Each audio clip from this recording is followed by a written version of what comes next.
Fala, investidores! No vídeo de hoje, vamos ao segundo episódio do quadro Carteira da Fortuna. Eu já te adianto que um ativo decolou e outros 2 fundos imobiliários foram adicionados na carteira. Curiosos para saber quais são esses ativos? Então solta a vinheta!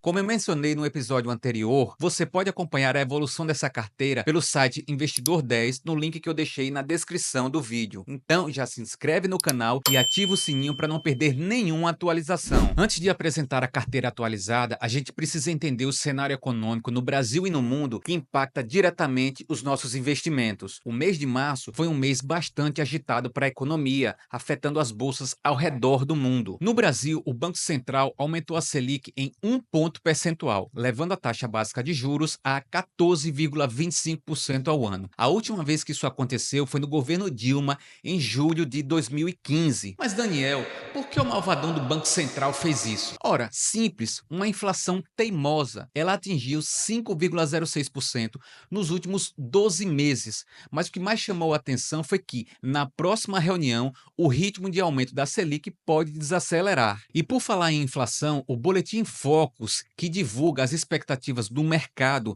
vem projetando ultimamente uma tendência de estabilidade na inflação, com uma tendência para os anos posteriores de queda, esperando terminar 2025 em 5,65%. Por outro lado, o PIB, que mede o crescimento da nossa economia, ele foi ajustado para baixo, de 2,01% para 1,97% em 2025. Ou seja, a economia tende a desacelerar com a Selic nesse patamar. E aí, qual é a sua opinião? O Banco Central ele foi agressivo demais com a Selic ou o remédio vem sendo dado na dose certa? Comenta aqui embaixo que eu quero saber. No cenário internacional, março também foi marcado por notícias bem relevantes, principalmente quanto ao mundo de criptomoedas e à política externa dos Estados Unidos. O presidente Donald Trump assinou uma ordem para criar uma reserva estratégica de Bitcoin. É isso mesmo que você ouviu. A ideia era utilizar as criptomoedas apreendidas em investigações federais como uma espécie de estoque digital e, com isso, posicionar os Estados Unidos como líderes globais no mercado de criptoativos. O anúncio até que animou o mercado. O Bitcoin chegou a subir 7%, chegando ao patamar de $92.600 logo após a notícia. Mas nem tudo são flores. O governo Trump anunciou novas tarifas de importação contra diversos países, incluindo potências como a China e a União Europeia, chegando até 34% de imposto. Trump afirma que a ideia é proteger a economia americana, principalmente setores como o aço, a energia e semicondutores. E você acha que a China aceitou pacificamente essa tarifação? É lógico que não.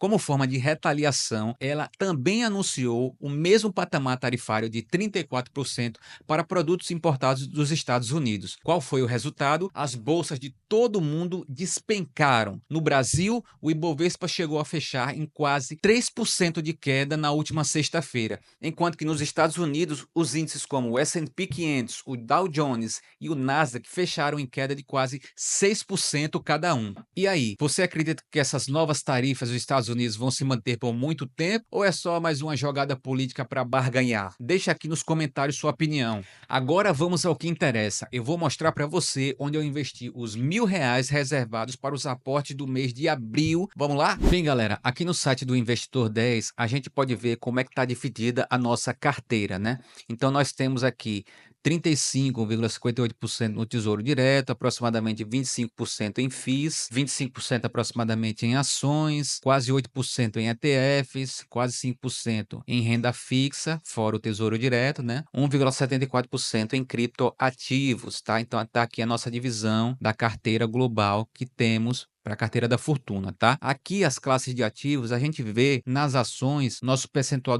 desejado como 25% e temos aplicado 25%. Então temos dentro do percentual desejado. Aqui não houve alteração em termos de ativos. A gente pode ver que a Mafrig ela teve um crescimento bem relevante. Veja que, nesse momento, ela está apontando aqui um crescimento de quase 24%, mas ela chegou a mais de 28% de crescimento. Com a queda aí das bolsas ao redor do mundo, ela deu um pequeno recuo, né? E aqui a gente tem também algumas informações relevantes, como, por exemplo, a queda da Copasa, que ela teve recentemente, né? Com o anúncio de resultado do último trimestre, né? Fechando 2024. Então, isso não agradou muito o mercado, porém a gente vai manter ela na carteira porque há a possibilidade de um pagamento de proventos extraordinários nesse ano e ainda também a possibilidade de ela ser privatizada e haver uma valorização das ações da Copasa, né? Inclusive, ela pode também ter um aumento tarifário esse ano, o que pode gerar também uma valorização nas suas ações com um aumento da expectativa de crescimento, né, da empresa, tá certo? Então vamos mantê-la na carteira, adquirimos um pouquinho mais dela aqui também. Temos aqui o Banco do Brasil, a Taesa, a Caixa Seguridade, a TIM também, que vem pagando os excelentes proventos, tá? Então essas são as empresas do setor BEST, com 20%, né, alocado, e mais 5% para uma ação de crescimento, e realmente, olha aqui a ação que mais cresceu, né? Então já estamos analisando ela aqui para ver se a gente vende e vai para outra ação. No próximo mês eu posso trazer novidades em relação a isso, tá ok? Em relação agora à classe de ativos de fundos imobiliários, também estamos com um percentual de 25%, que é o ideal para nossa carteira. Aqui a gente incluiu dois novos ativos, que foi o VGHF11 e o FATN. Eu vou colocar aqui para vocês, ó. Vocês vejam aqui que em editar colunas vocês conseguem colocar outras colunas como segmento e tipo. Vocês vão ver aqui o VGHF é um do segmento híbrido, um fundo de papel, assim como é o KNCR, né? Então temos 10% em fundos de papel e outros 15% em fundos de tijolo. Aqui o FATN é de lajes corporativas, é um fundo que ele tem uma pegada um pouco diferente desses fundos de lajes, né? Porque ele não tem prédios inteiros, ele tem pequenas salas comerciais do tipo plug and play, onde ele monta toda a sala com mesa, cadeira, TVs, tudo disponível para que possa ser alugada, tá? E aí ele loca salas e não prédios inteiros, né? Então, eu gosto da estratégia desse fundo, paga excelentes proventos, tá? A gente pode ver aqui, ó, tem como a gente ver aqui também o Yield on Cost e o PVP. Repare aqui que no Yield on Cost, esse fundo FATN, ele está pagando 13,29%, que é o dividendo pago sobre o valor que a gente pagou, sobre o nosso preço médio, né? Tem fundos aqui como o VGHF, repare, 14,04%, isso a gente adicionou agora.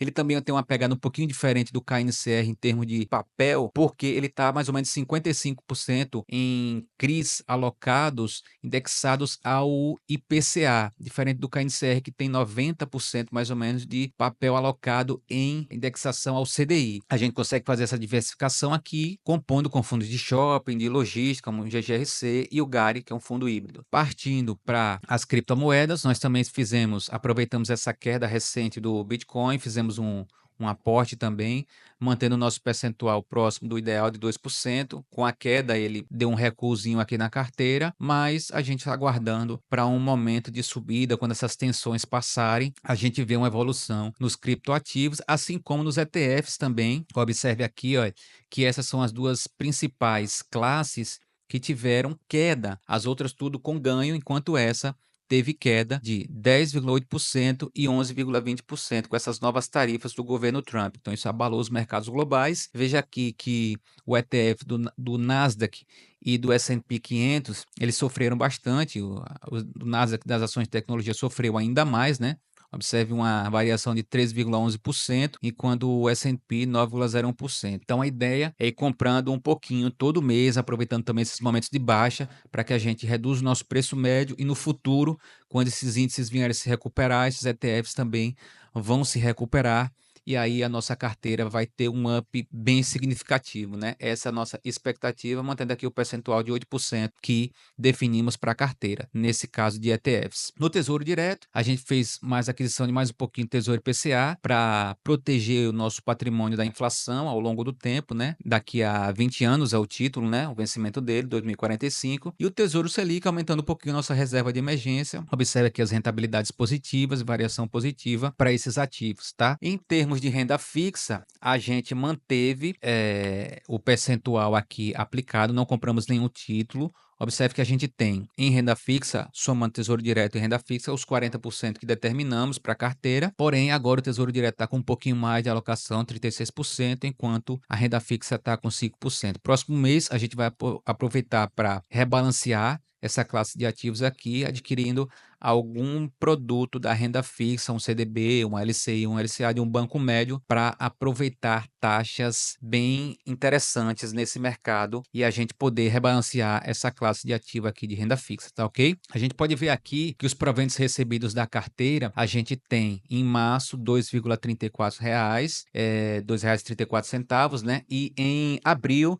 a gente vê que já recebeu 25 centavos e proventos a receber agora R$ 4,63. Então, repare como os nossos dividendos da carteira da fortuna vão crescendo mês a mês. Essa é a ideia, tá? Aqui ele mostra até inclusive a meta que a gente estabeleceu para dividendos nos 12 meses, né, em termos de média, tá? Então, aqui ele mostra o mês a mês, é aqui o detalhe das ações e dos fundos que vão pagando, data de pagamento e o valor do dividendo, né, por ação ou por cota e o valor total, inclusive a receber com o valor líquido. Então tá tudo discriminado aqui. A gente vai ver aqui agora em termos de rentabilidade também, né? Mais algumas informações, uma rentabilidade de 2,19%, considerando os proventos recebidos, né? Aqui o gráfico ainda não mostra porque começamos a investir no mês anterior, em março. A evolução patrimonial, né? Agora estamos com patrimônio de R$ 2.046, né? Então, um pequeno decréscimo de ganho de capital, mas um momento turbulento que acreditamos que isso vai passar. Observe aqui embaixo que tem vários gráficos mostrando os tipos de ativos que temos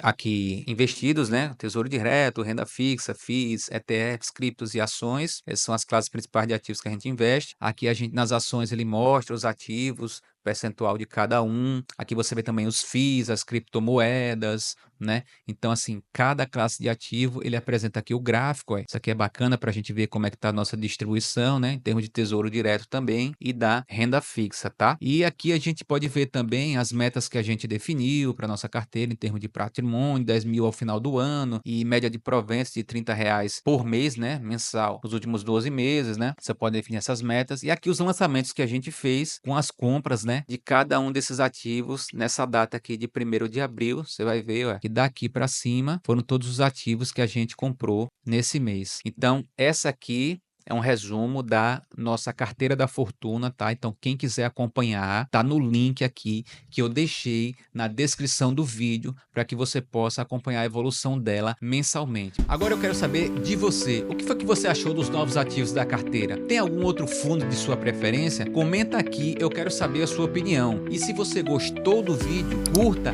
e se inscreva no canal para não perder nenhuma atualização. Nos vemos no próximo episódio do Carteira da Fortuna. Até lá!